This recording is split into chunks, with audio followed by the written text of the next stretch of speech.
And 3, 2, 1. Dink, dink, dink. Oh, that was kind of loud. Dink, dink. Jenna Julian, shout out. Like normal. How are y'all doing today? I'm pretty good. Shout out to everybody in the chat. Things look a bit differently this time, huh? Yeah, that's right. Sir Hunts went and customized his chat to look super special for you guys. So all the mods are going to appear in blue. And all of us regulars in the chat are going to appear in red because fucking House Targaryen, motherfuckers. But yeah, no, I mean, we're going to be discussing the prequel spin-off news. Usually these are on Thursday and about an hour earlier, but I had some personal shit come up. You know, life happens. So I'm going to be busy tomorrow. Still working on that Game of Thrones video. Jesus Christ, it's fucking intense. It's been like 3 days now. But I keep, like, what I'll do is I'll work on it for a few hours. Then I go back to it and I listen to what I've done. I watch what I've done and I'm like, that could be better.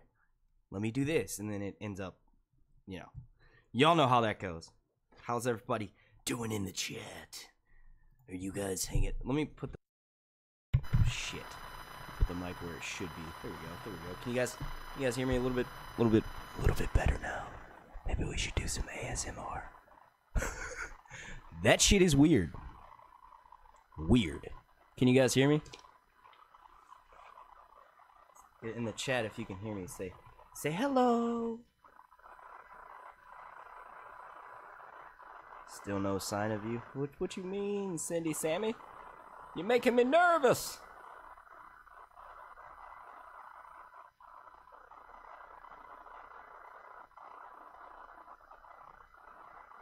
Y'all should be able to hear me in the chat. ASMR is fucking weird. Like, that is the weirdest thing. I'm not gonna lie. So weird, especially on Twitch. Like, how you gonna live stream you touching a mic? Oh my god, that shit is so weird. And I'm not, I mean, you know, some people like it, but it's not for me. And I think it's fucking weird. Just an opinion. But yes, no, it's weird. Yeah, you're not gonna be able to see me this live stream. No face cam. You don't want to see my face anyway, I promise. Occasional tractor in the background? What do you mean? Oh, no, that's me flipping around through the pages of the World of Ice and Fire. I'm about to, you know, pull from the books here. That makes me special. I'm pulling from the books. No other Game of Thrones YouTuber pulls from the books. Shout out to everybody in the chat. Let's see who's participating. Let's see, we got Anime Lover, love the name. Awesomer Possum, Cindy Sammy, George Jedi, George Glasser, Lil Miss Nat, Sir Bounster, Sir Hunts, wait, that's me. Smoka Nicole, how you doing, girl? Stephanie Harding, the great Terry Melendez, and the drowned god of tits and wine. We have the Grey Wolf, the Knight's douche, as opposed to the Knight's King, I guess, and Tony the Prophecy. How are all of y'all doing? The hair's probably everywhere. Hell yeah. Hey, you know what? Alright, look, I'll do this. I'll see. Just to see what I look like real quick. Y'all are... Oh, wait. Shit. Y'all can't see that. Damn it. I didn't mean to do that. Fuck. Yeah, so we're waiting for everyone to get here. Damn it, I did not mean to do that. Fuck. I was trying to leave it as a surprise for y'all, but whatever. We got clips of The Long Night playing while I talk about The Long Night. Surprise there. Yeah, I'm in a really good mood. Despite the personal shit that I have going on in my life, I'm actually in a really good mood. Really good.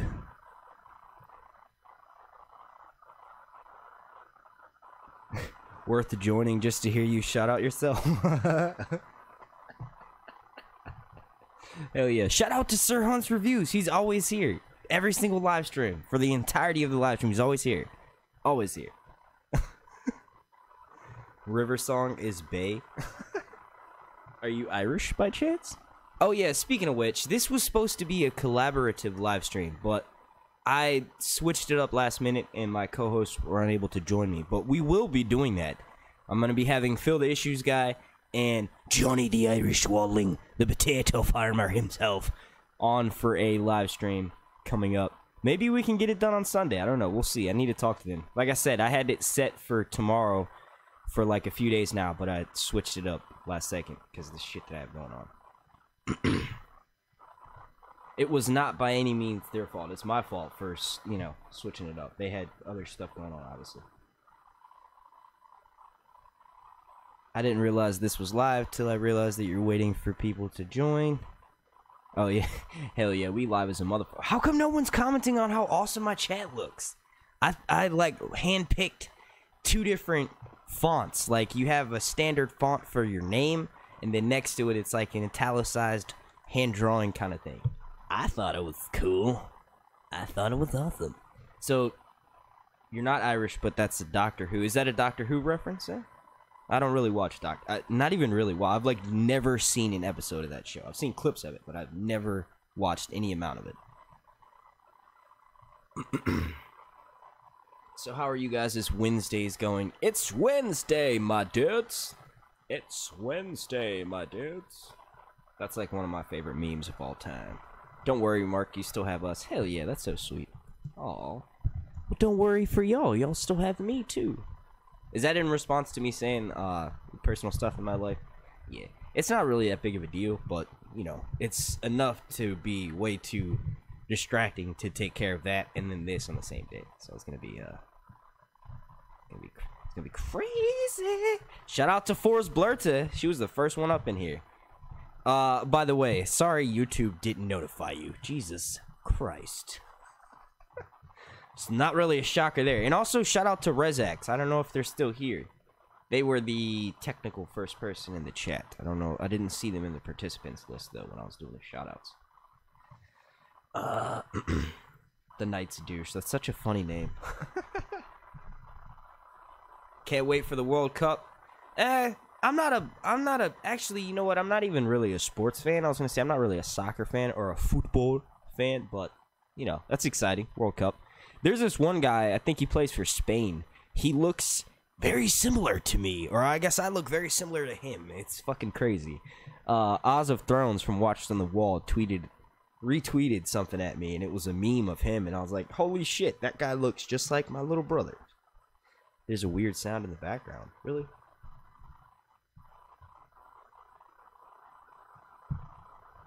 For real? Weird sound in the background?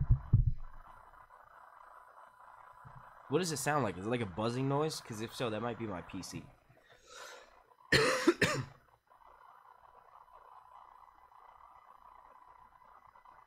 That's not the flash lightning. A lot of people thought it was the reverse flash, but it's not the reverse flash. That's just my logo. It's an S for Sir Hans, but it's also red lightning on a black field, which is my sigil. House Targaryen is purple lightning on a black field, so it's inspired by that. Can't wait for my vacation. Got 2 days to go, and I'm going crazy. Hell yeah, I remember the last couple of days I left, before I left to go to Dallas for Crown of Thrones, I was going nuts. I'm like, I'm trying to get the fuck out of the house. And then my first day out of the house, I'm like, I can't wait to get back home. I'm a fucking homebody, my dude. Like, I go out a lot here, like around town, but for the most part, sounds like a truck running in the parking lot. For real? What the fuck? Let me try to disconnect and reconnect the mic. Hang on for a second.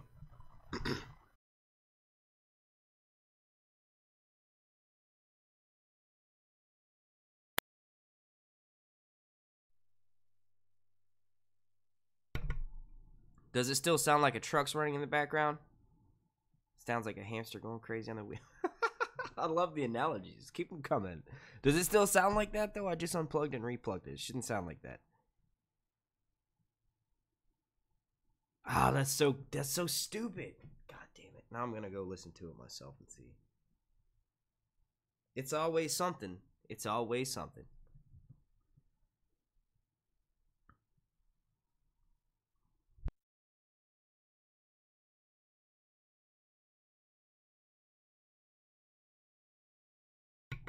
Alright, the sound is gone.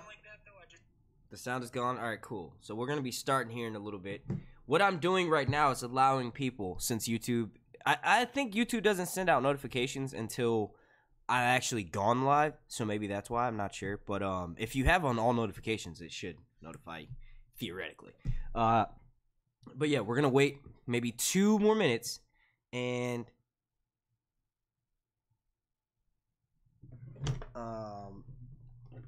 then we'll get started.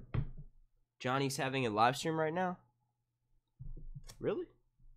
He did say he had a Westworld live stream. I didn't know it was on his channel, though. That's what's up. Just shout out. If you want to go watch some Westworld content, go check out my boy Johnny the Average Wildling.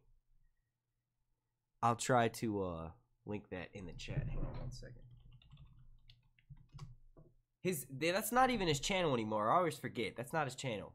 His channel is Johnny Indie Boots. Oh wait, there he goes. Live stream Johnny live stream. That'd be so funny.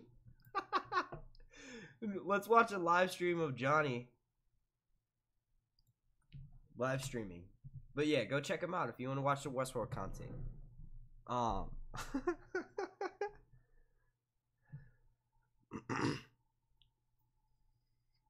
Sounds like a gaggle cracking from Stephen King's Langolier. Oh wow, that's a very descriptive.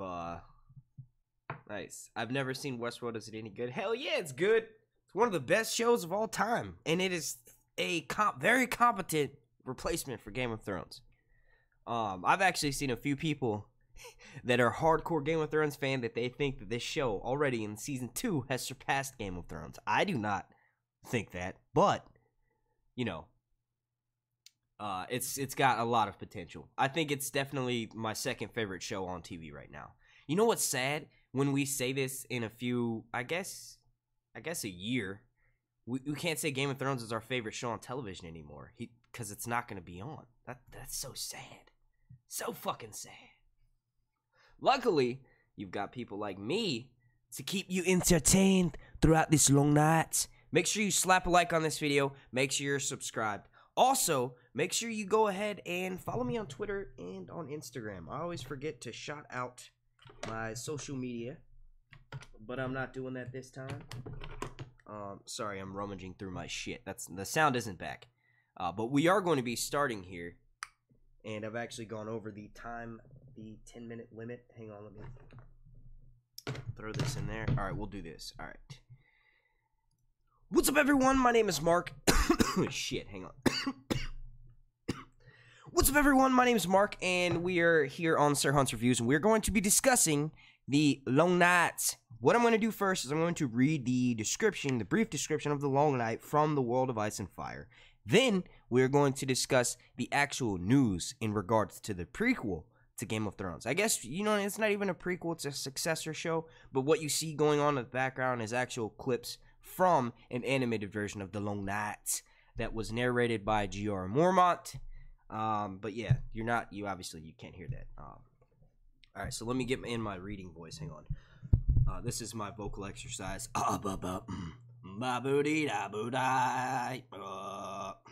guys know that song? I'm blue, I'm just kidding. Alright, here we go. As the first men established their realms following the pact, wait, is this the right? Yes. Okay, so I guess I should start from the very beginning, but we don't have to do that. Most of us know what the Age of Heroes was.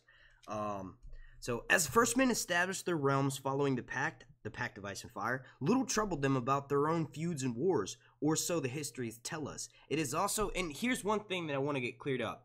I've seen a lot of people spreading the news that there's no history in regards to the first men. Not true. They wrote their shit down on runes. What's happened is, over time, those runes were lost in translation. Like, one person thinks that it means this person thinks that it means that, so it's all up for interpretation. So that's why there's no technical written history of the first men. But for someone to flat out say there is no history of them, that's wrong. There were. They wrote them down in runes, and they just, they've been lost over time. But either way, it is also from these histories that we learn of the Long Nights, when a season of winter came that lasted a generation in which children were born, grew into adulthood, and in many cases died without ever seeing the spring. Indeed, some of the old wives' tales say that they had never even beheld the light of day. So complete was the winter that fell on the world. While this may no more be fancy, God, why is it written so weird? It's written like, I don't know, whatever. Where the fuck were we? While this last may well be no more than fancy, the fact that some cataclysm took place many thousands of years ago seems certain. Lomas Longstrider, in his book Wonders Made by Man, recounts meeting descendants of the Rhoynar in the ruins of the festival city of Croyan, who have tales of darkness that made the Rhoyne dwindle and disappear, her waters frozen as far south and joining of the Selhuru. According to these tales, the return of the sun came only when the hero convinced Mother Rhoyne's many children, lesser gods such as the Crab King and the Old Man of the River, to put aside their bickering and join together to sing a secret song that brought back the day. So let's step back for a second. Mother Rhoyne's many children, the Rhoyne was a river, and much like ancient Egypt, the Nile was the source of all life. They built their cities off of the banks of the Nile. I can imagine the Rhoynar were the same way. The river brings life. It brings water to the plantation, to the plantation. Oh my God, yeah, to the fucking farms, and it allows people to eat. So you build ancient societies off of these massive bodies of water that can carry them, up and down. So this is the same way that the original Rhoynar were. So this version of the Long Night has the Crab King and the Old Man of the River bickering. So we could honestly relate that to the Children of the Forest and the First Men. For the Old Man of the River literally sounds like the First Men. He's old. He's a man. First Men. They were the first men there.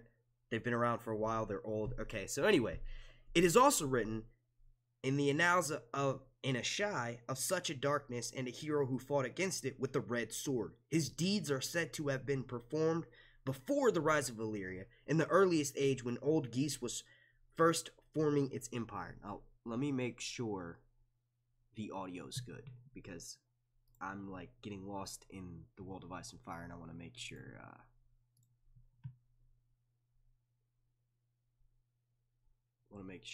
that you guys can hear me.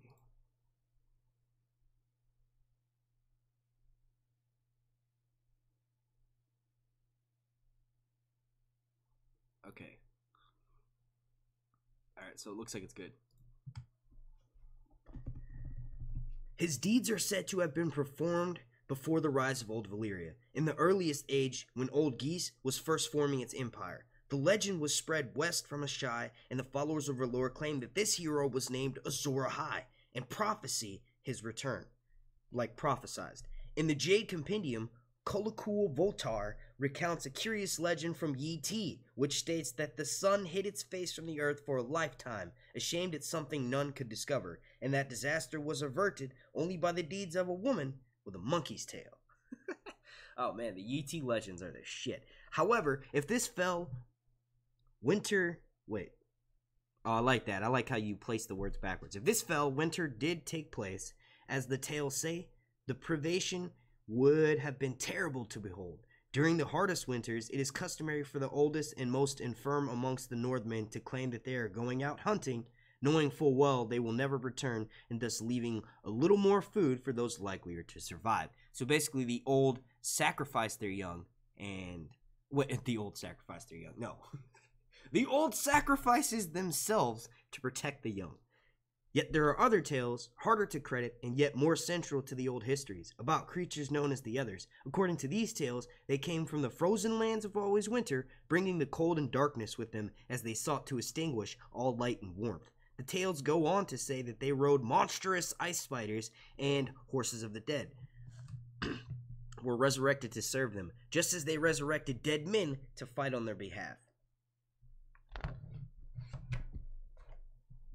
How the Long Night came to an end is a matter of legend, as all such matters of the distant past have become. In the north, they tell of a last hero who sought out the intercession of the Children of the Forest, his companions abandoning him or dying one by one as they faced ravenous giants, cold servants, and the Others themselves.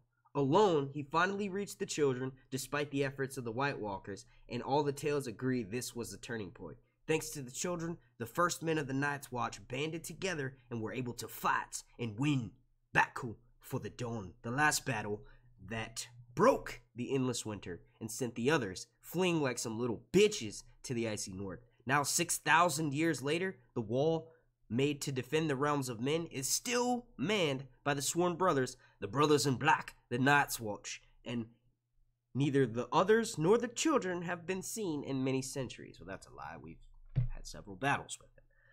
Not in the novels. Archmage, well, I guess Hardhome.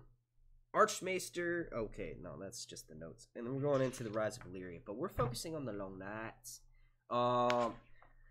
So real quick, you guys in the chat, tell me your favorite.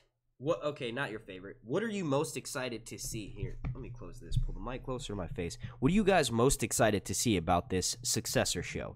Prequel is, I guess that's kind of correct. It does take place thousands of years before the events of Game of Thrones, but I think George calls it the Successor show, so I think that's the politically correct way to say it. But what are you most looking forward to in the chat? I don't know if the chat is frozen on my end, but no one's typing their favorite moments. Type your favorite moments, you fuckers. I'm honestly curious to see if the others looked any different 1,000 years ago. Like, maybe since these are the original versions of them, maybe they look a little bit different. One thing that I am super excited about this Successor show, even if we never get to see the actual, like, this version of it, because people jumped on it that this is going to be for sure 100% the spinoff. A lot of people in my comment section, when I made a video last week, were saying that they think that this is going to be, confirmed. Not necessarily. They're shooting a pilot for it, so that is definitely good, but it doesn't mean that the runners, the showrunners, or the higher ups rather at HBO are going to be like, yeah, we like this, let's proceed, let's order 10 episodes. We ordered the first season. That's usually how it goes. They have to watch it first. Remember, there's a pilot for Game of Thrones that was so fucking bad they reshot it that no one's ever seen. So something like this could happen, whereas they watch it, they like the idea behind it, but all the casting is wrong, the certain special effects need to be redone, so that may happen, but one thing that I am, regardless of what the topic may be for this Successor show, but one thing I 100% am down with is the fact that they've perfected the CGI. They've made a shit ton of money from Game of Thrones, and they're going to make a shit ton of money from this last season of Game of Thrones, that they won't have such a confined budget or such a constricted budget for the first season of the show. If it's a major hit like the pilot of it is, I'm pretty sure they're going to be given a little bit higher of a budget, so it's just going to be higher quality television. In my mind, I'm simple-minded in the sense that when I'm watching TV, I want to be entertained. Obviously, I want to have character-driven story and all that good shit that comes along with a great TV show, but mainly, I want to be aesthetically pleased. Like, my eyes want to eat, right? So that being said, as long as the actors, because I know it takes a while for certain actors to find their roles, and with Game of Thrones and A Song of Ice and Fire, characters die left and right, but I say, like, really halfway through the second season and into the third season, all of the younger actors on the TV show really came into their own, and they turned that character into their own unique thing, and now it's hard for me to separate when I read about the character from the picture of the actor popping up in my head. Like, that's how good they were. So I know that, it might take the actors a little bit to fall into their roles, but I'm honestly excited for the fact that they've done this for 10 years, so they've got it down to a fucking science. Even though Dan and Dave aren't going to have anything to do with this Successor show, they've got it down to a science to the point where I'm not really worried about it not feeling like the world of Westeros when I know it will. We're going to get to see other continents. But yeah, I'm super excited about that. Let's see what the chat's going. More dragons? Fuck yeah, hell yeah. Davos is probably not going to be in the Long Nights. Eldrick Stone. All the heroes, Bran the Builder, Lan the Clever. Hell yeah, I would love to see, like, I feel like Bran the Builder's talked about so much, we kind of know how they're going to go with that character, but Lan the Clever is something they have rarely mentioned on the TV show, and he's the according to legend, he's the starter of House Lannister. He basically tricked, who was the house that was, so basically he had sex with their daughters, and he would, like, know his way in and out of Casterly Rock. So I guess it was the Casterlys that he ended up sleeping with two of that guy's daughters and ended up sitting the throne. But there's also a lot more to the legend with Lan the Clever. So yeah, that would be nice to see him, or maybe Garth Greenhand, just different ages, different hero from the Age of Heroes. That would be dope, because we rarely see them. I mean, we see some of their counter, like Tyrion can honestly be used as like a modern day version of Lan the Clever with how clever he is. He's a Lannister. That's very rough, but yeah, no, it would definitely be exciting about that. A correct timeline, hell yeah. To see what actually happened and when it actually happened. But even though they show us this for the TV show, it doesn't mean it'll be the same timeline for George's books. My Jolly Sailor Bolt says, I want the myth/lie of Azor Ahai to be debunked and prove that he's the villain, not the hero. Huh. Interesting. I think the Children of the Forest are going to be proven to be a villain, because that whole scene we see with him turning the Night King into the Night King, fuck, that seems a little bit traumatizing. It almost looks like he's held against his will. So, I honestly think that Azor Ahai will still be the hero of this story, but we'll find out that the Children of the Forest for the TV show were the villain.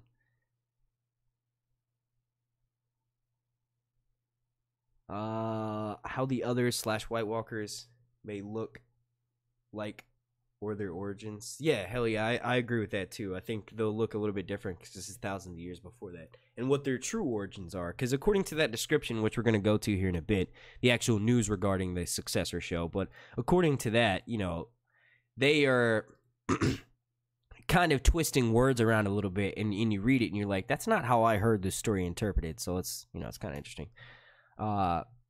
Seeing a bunch of message retracted, one from Donnie and one from Terry. What you guys saying? I don't know if YouTube did that or if you did that.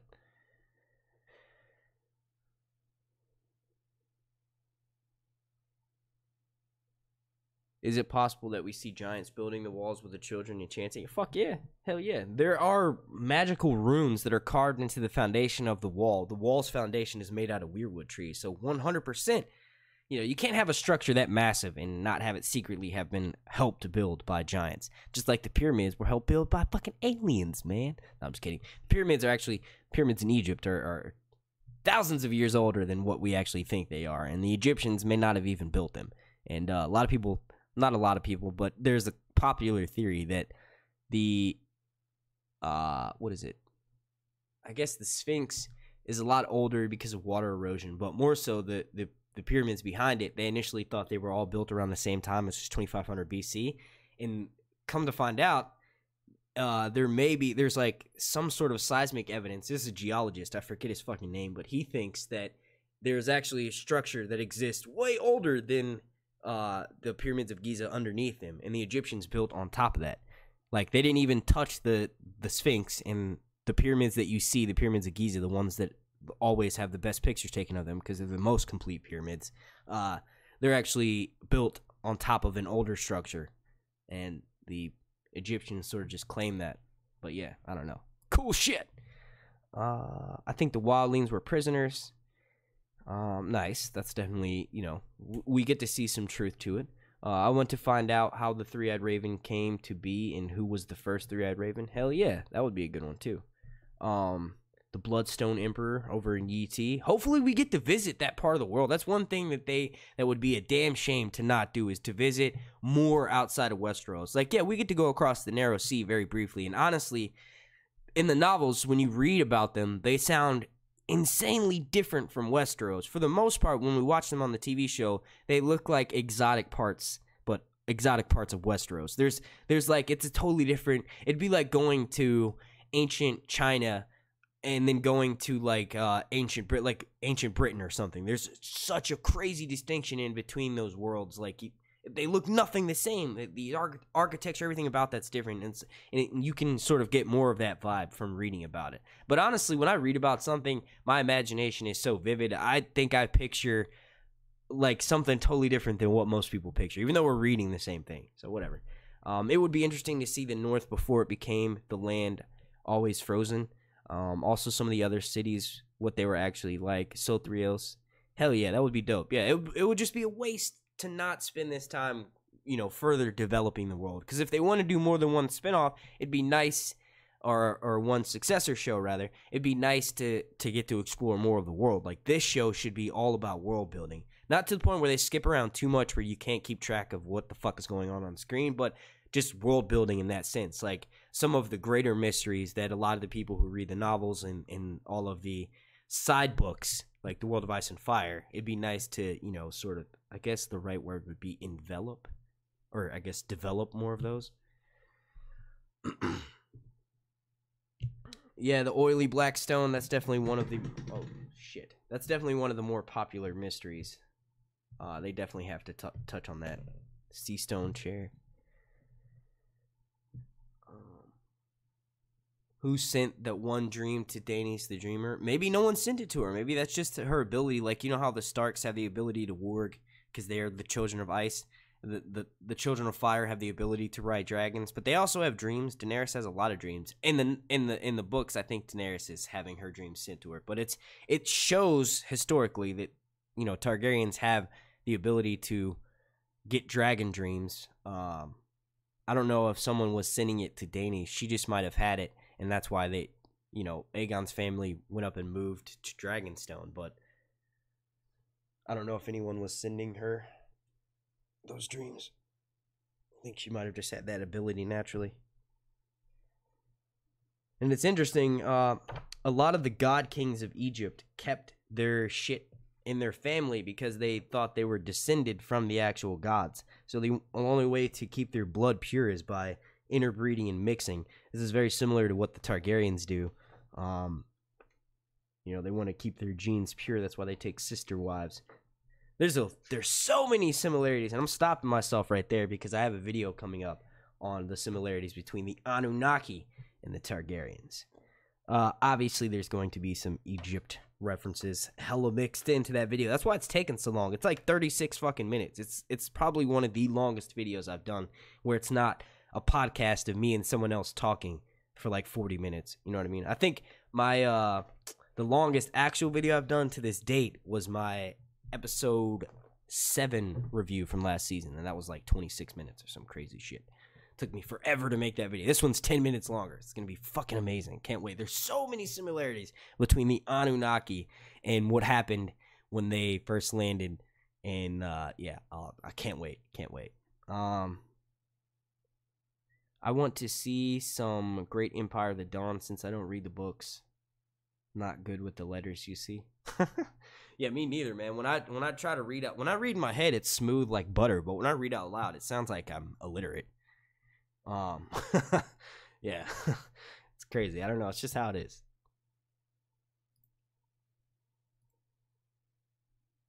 I was never really one of those people. You know how when you first learn how to read, they tell you to do it when you read out loud, like you sort of just go, you know, read it out loud to yourself until you can get it. I never did that. I always wanted to read in my head. I don't really like the sound of my own voice. That could be why. The migration of the Rhoynar. Hell yeah. All right, so let's jump into the news on it. I'm going to pull up this post from Watchers on the Wall.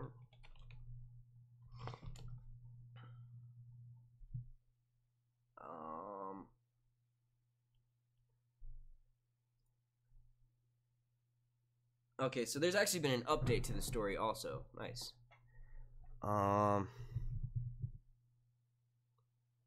This is a quote from Not a Blog, which is George R. Martin's site that is extremely out of date. Not that it's out of date, but it's just his blog. I'll put the link right here in the chat. Hang on one second. But yeah, you can go and read this for yourself. There you go. Go and read that. But yeah, this is like from that. And he says, this one really puts the pre in prequel, since it's not set 90 years before Game of Thrones like Dunk and Egg or a few hundred years, but rather 10,000 years, while assuming the oral histories of the First Men are accurate. But there are Maesters at the Citadel who insist it has only been half that long. Those were all in parentheses. We're very early in the process, of course, with the pilot order just in, so we don't have a director just yet, or a cast, or a location, or even a title. My vote would be The Long Nights. But more likely HBO will work the phrase Game of Thrones in there somewhere.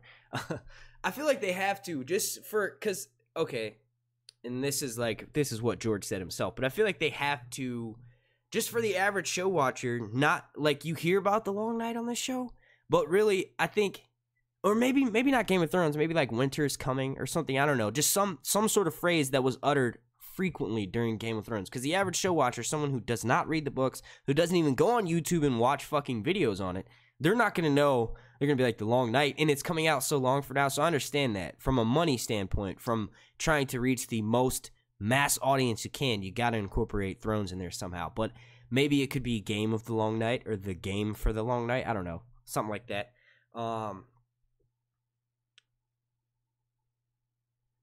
There was one other thing I wanted to touch on. Oh, yeah, the location, the title, the cast. That's one thing that you can count on. People like me and people like winteriscoming.net and all of us Game of Thrones YouTubers that cover the spoilers. You will find out as soon as we fucking know, because there's no way this information is not going to be leaked. And they're probably like, oh, man, why would you want to know that? Well, that's just, I don't know. I want to know. But yeah, so as soon as that shit leaks, like, you know it's going to be put out there. If not, the cast, the definite title of the show, or maybe the filming locations for sure, and we can kind of judge where they're filming it at and which sort of time frame the pilot's going to take place. Because obviously if they're in fucking Iceland, well, I guess there's a lot of greenery in Iceland. If they're in Greenland, we know it's going to be, you know, Lands of Always Winter, shit like that. So it's going to be awesome. We got Secrets of the Citadel on the chat. What's up, Gemma? Need to practice your narrating voice. my narrating voice, people say I sound like there were a lot of people that liked how calm I sound in my last Game of Thrones video, but there were also a lot of people saying, like, you don't sound like your normal self. So when I narrate, I have to be calm, cool, and collected so I can think of the words before I actually say them, instead of saying them and then it not sound right or whatever. It makes me say the words all fucked up. But my narrating voice is like, I don't know.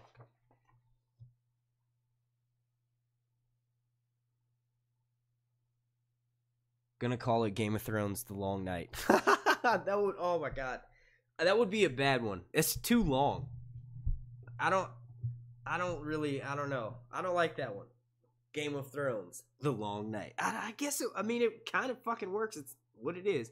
But there's no game being played. There was no Iron Throne. So that doesn't make sense if they put Game of Thrones in the title. I don't know. What do you guys think? Game of Thrones The Long Night. Like, that's just how because you put the comma there, so that's how I read it. Wesley says that video was great. You sound. Thank you, sir. Let's go back to the news of the what you call it, because there was another part of what George was saying that I wanted to read. There's another part where George is talking about Jane Goldman, and I'm like pulling these highlights from Winter is Coming, obviously. Or no, not Winter is Coming. Watch it on the Wall. That's in the chat as well. But yeah. Okay, all the news stories about the pilot being greenlit are slapping my own picture up there next to Jane's, which is very flattering, but also a little misleading. So he's like correcting some, basically the fake news, all the fucking fake news out there. I shared a picture, when I shared that, when I retweeted it, I intentionally went to the one of Dany and Jon, because that's the most, well, it's going to have to do something with the Targaryens and the Starks. You know, that's the safest one to do. That's why I was like, people are making it seem like George is fucking sitting in the director's chair when you're putting him next to someone who actually will be the director, or like, you know, the showrunner for that. I want him to have just as much influence as he did over the first couple seasons of Game of Thrones, if not more. You know what I mean? Honestly, with Dan and Dave gone and just one person being the helm, Jane Goldman, it would be nice to have a duo. And fucking A, if you want that show to be successful, put George's picture up there with her. And you know what I mean? Like, put him in that position. Like, honestly, he's got a lot on his plate with Winds of Winter and A Dream of Spring, and then, you know, Fire and Blood coming this November. But still, come on, man. Come on, do it. That's, whatever. Anyway, he says, I've consulted with all of the writers on all of the Successor shows, and several of them has visited me in Santa Fe for long days of discussion. And we've gone back and forth. This is an older clip. And we've gone back and forth, email, text, and telephone, so I've definitely been involved. But really, the accolades here go to Jane. She has been an absolute thrill to work with, and my God, what a talent. And then he goes on to say, yes, before you ask, Winds of Winter continues and remains my top priority. It is ridiculous to think otherwise. If I wasn't busy with Winds, don't you think I'd be scripting one or more of these pilots myself? It's not as if I've never written for TV. And that's actually where he got his start, so that's funny. George is a smartass. I was watching this one interview with him, and I wish I could share it without getting the video fucking not only demonetized, but like taken down. It's oh God, what was it? And I'm saying it out of context here, but it was fucking hilarious. And it was basically like he just admitted to being the world's biggest troll. Like the way that he says it, his facial reaction, all that shit. I'm just like, God damn, this dude probably fucking pulls pranks on his wife. Like switches the sugar with the salt for the coffee in the morning. Like, oh my God. But yeah, I don't know. It could have just been me reading into the interview a little bit. And that's what I do. Like whenever I watch these interviews with George, this is like firsthand knowledge, right? So these interviewers are always very modest, and they ask, you know, somewhat roundabout questions. I feel like if it was me, I'd be like, hey, look, sir, so how many chapters have you finished? No, I wouldn't. I really wouldn't. You guys, I don't know if you've seen it, a little bit of self-promo here, but I actually got to interview Sibel Kekili from Game of Thrones. She is Shay, and I'm going to link that here in the chat, but I was a nervous potato. I watched the full interview. I actually have full clips of all that shit coming. But no, I rewatched it, and I could notice myself. Nicole was actually there behind the camera too. She's in the chat right now, so she can testify for this. A lot of the shit that I was doing was very when you're in the fetal position, like just oh shit, what the fuck, god damn it. But yeah, a lot of it was very like defensive. I was clearly nervous as a motherfucker, like holding my stomach the whole time, which is like obviously protecting your stomach is like a it's a natural mechanism that you have built into your, you know, DNA as being a human. But yes, go watch that. The full interview is coming. What is cool is though I got to hug her several times throughout the interview. Like I kept trying as many chances as I get to touch her. I was all about that. And what I noticed is that the framing in the fucking picture is hilarious. She actually mentioned this, right? So I'm setting up the camera and I sit down next to her and she's like, is everything in frame? Do you want to pull it closer? And I'm like thinking like, no. This is cool. And I noticed afterwards, I'm like, oh my God, could I be any fucking further from her? Like, I was that nervous. It's like, dude, no, I don't want to get closer to you because then you're gonna fucking, you know what I mean? Then I'll be even more nervous. But yeah, no, it was hilarious.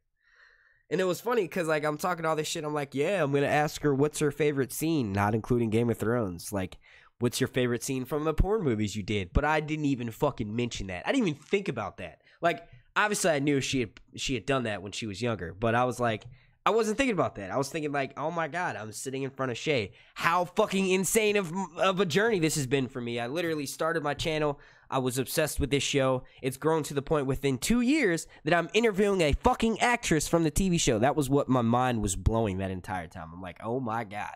Oh my God. It was nuts, dude. And what was crazy is I had sat across from her like for an hour the day before. Like, when I arrived in fucking Dallas, I go to this restaurant that's like in the inside the hotel, and when I get there, she's already fucking sitting down with her like 2 handlers. I'm like, oh my God, bro, what?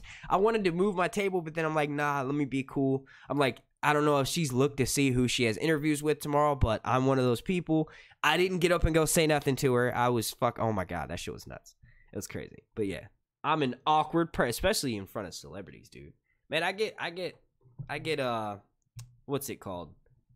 It's like the excitement that you get from celebrities. It's not shell shock. What is it? I don't know. I get like that really easily though. All right, let's continue on with this. Oh God, that was a lot of fun. A lot of fucking fun.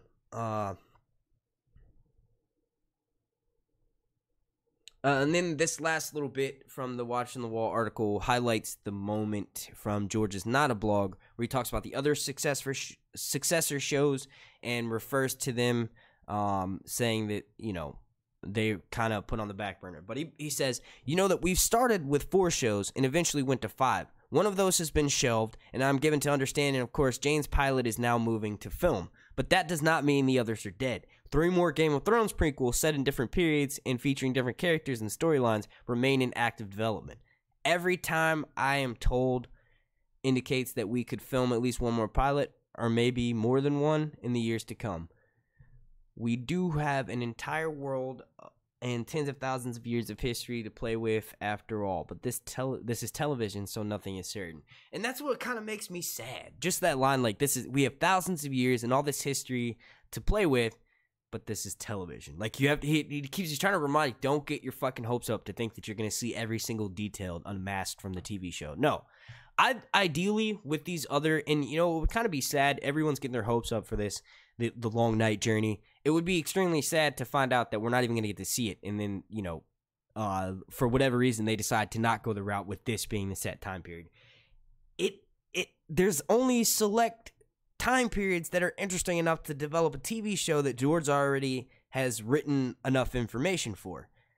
If I'm not jumping the gun here too a little bit, I think one of those other 4 leading pilots, they have to be set in either the Greens versus the Blacks or the Blackfire Rebellion. Like, there's no, like, the Princess and the Queen, that time period, the Greens versus the Blacks, one of the initial Targaryen civil wars. The Targaryens have had so many civil wars, which is another thing, relates them to the goddamn Anunnaki. Jesus, the Anunnaki basically had all these wars with ancient Jewish people. They were forced out of all these places, and one of the last places they were, coming up in a future video. Yeah, that's right, coming up in the future. I'm not going to talk anymore about it. It was nuts. But anyway, we have Fire and Blood coming out this November, so it would only be natural for one of those other 4 Successor shows, the front runner of them, to be something Targaryen related, which equals dragons, which gave Game of Thrones its popularity. Here's a question for you guys. The other day we were at a stoplight, and my girlfriend says, "Why does that guy's license plate say, whatever?" And I was like, "It's Wyvern. That's like a mythological creature." And it was an old white guy with, like, I don't know, it didn't make sense for the guy that was driving that car to have that sort of license plate. So we got to talking about it, and I looked it up, and I explained to her what a Wyvern is, and I was like, a lot of people that watch Game of Thrones think that the dragons aren't really dragons and that they're wyverns, or wyverns, or however you say that word. And she's like, okay, and I tried to have the conversation with her, but she doesn't know anything about, My Jolly Sailor Bolt said the Targaryens equal the Pelagians. Well, the Pelagians are beneath the Anunnaki. They were their slave race. So not quite, but you're going down that right fucking rabbit hole, good sir. The Pelagians would be more like the Children of the Forest, because when the First Men came over, they tore down their shit in like, I don't know. I guess not really, because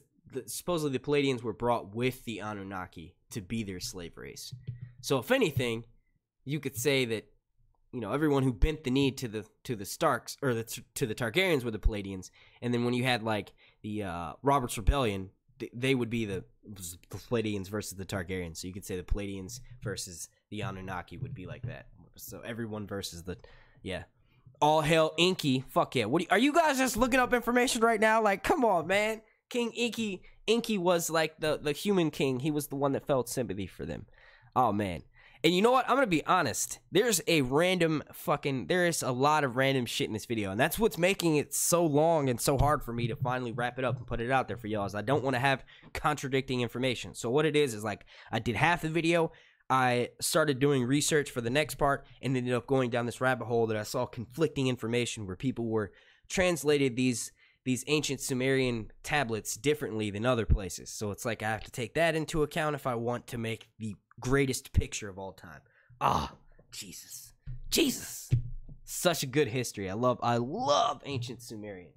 And what's annoying is that, never mind, let's not talk about that. Where was I? What we were talking about fucking Game of Thrones here. Oh, now that is cool. What is that? How long have we been streaming for? 48 minutes. All right, so look, we're getting to the point where we're going to be wrapping this up.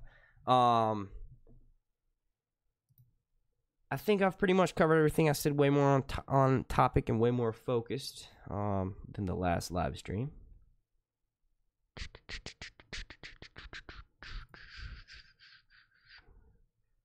Real quick, is there any questions or anything that we've discussed so far? I'll answer 2 more questions. If there are some in the chat, please submit them now.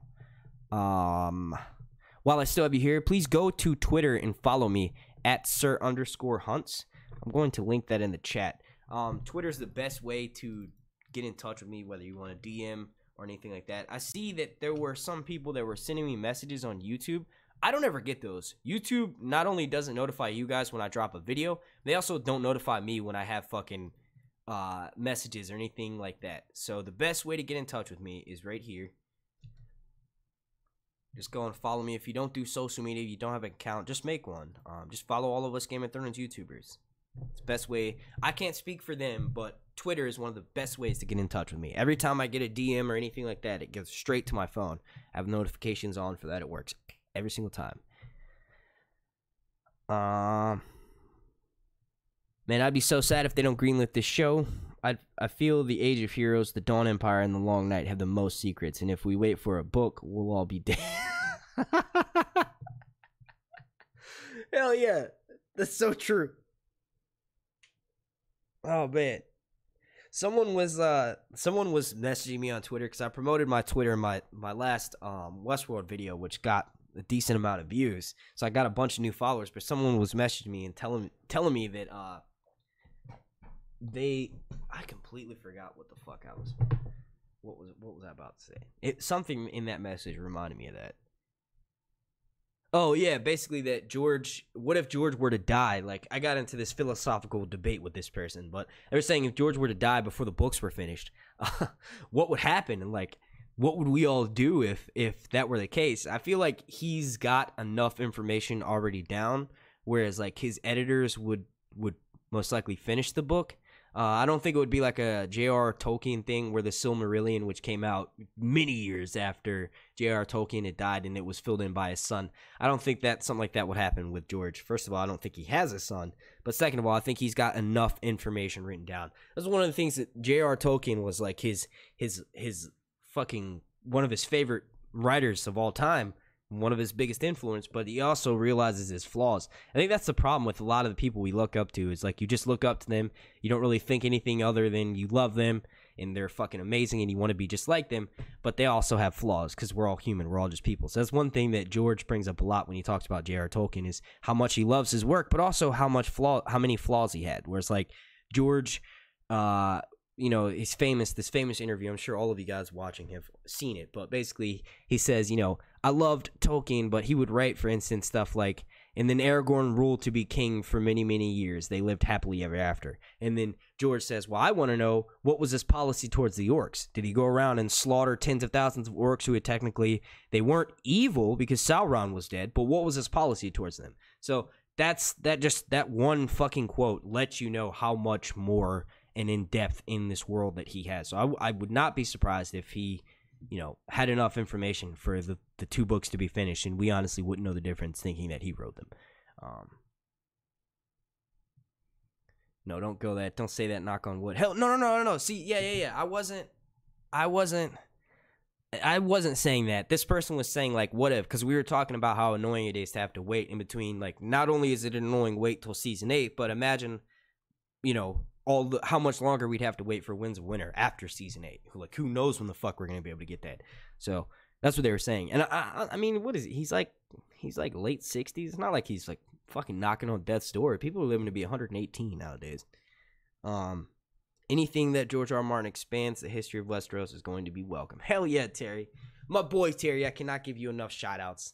If it was not for him, I would not have been in Dallas, Texas, and Con of Thrones. And also, if it was not for Lynn Shaw, the two of y'all made that trip possible. And Nancy, everyone. It was so fucking awesome. Ours is the Hunt is the name of the group on Facebook. Cindy, Sammy. Yeah. I have there's a fan page called Ours is the Hunt on Facebook. And then there's also my actual, like, Sir Hunt's, like, it's not a business page, but it's like a public figure page. So you can find me on that. I always post to all those things. Facebook and Twitter. Best ways to go. And also Instagram. I was posting pictures of my delicious veggie pot stickers that I made last night. Oh my god. That was like a fucking 2-hour process, dude. Like, I put hashtag fucking tedious, but no. I was chopping veggies for like literally an hour and a half last night. It's nuts. And I was so stupid. When I was reading the recipe, it says to grate the carrots, right? So I'm like, oh shit, I got that. I can do that. I love grating veggies. I didn't do that. I forgot. Cut the fucking carrots into chunks and then had to go back and re-dice those motherfuckers. They were basically minced carrots by the time I finished. It was hilarious. Looking forward to Sir Pounce's origin story. That's funny. Is there somewhere picture of timeline at Westeros? Because I always get confused about anything before Aegon's conquest.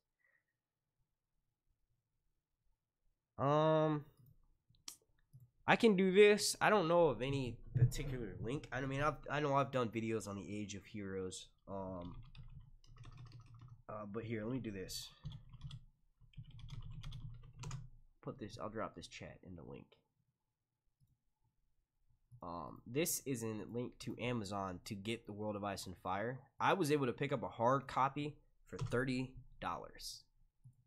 And that was including, well, it's $31.99 now, but I got it on sale, so that was including the tax and shipping. It was $30. But also, they have used ones for like $18. But also, this is another. Where is it? Hang on one second. Trying to pull. Here we go. This is like my go-to source for when I'm making videos and I don't feel like lugging around World of Ice and Fire. But yeah, that's another really good source. Both of those. Obviously, one's being a book, you have to pay for it. The second one's free. It's on the internet, but you know. How much has Westward helped your channel? Westworld, I mean, it's definitely helped out with bringing in new subscribers, but I've been doing I did Westworld videos last season too.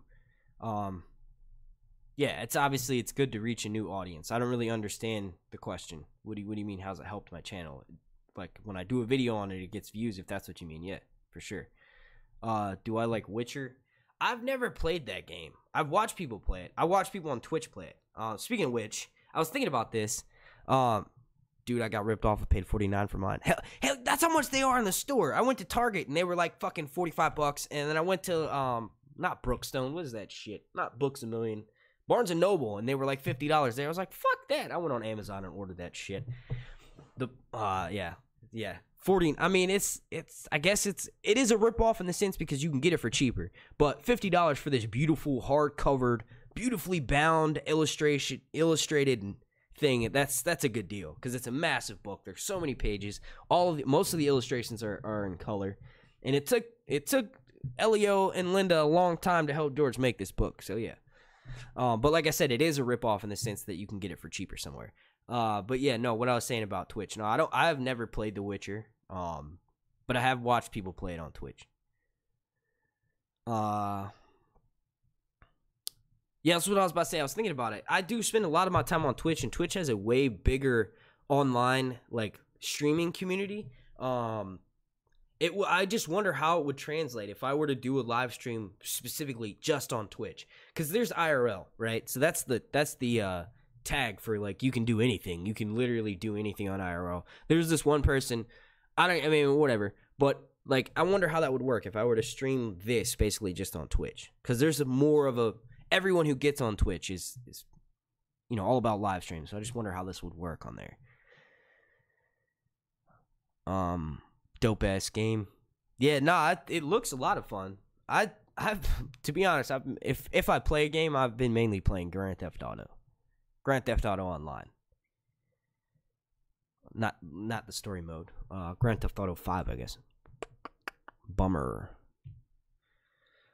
All right, well, with that being said, I'm going to go ahead and wrap this video up. We have been streaming for 58 minutes and 23 seconds. I want to thank you all so much for watching. If you could please slap a like on this video. Also, super special shout out to every single member of my Patreon family over on patreon.com/SirHuntsReviews. Without you all's love and support, these kinds of videos, these kinds of live streams, all of this content would not be possible if it wasn't for you all. Also, thank you all for watching. The same can be said about that. If you guys didn't watch my videos, well, then I wouldn't have a job and I wouldn't be doing Game of Thrones content, Westworld content, and, but yeah, I want to thank you all so much for watching. My name's Mark, and this has been Sir Hunt's Reviews.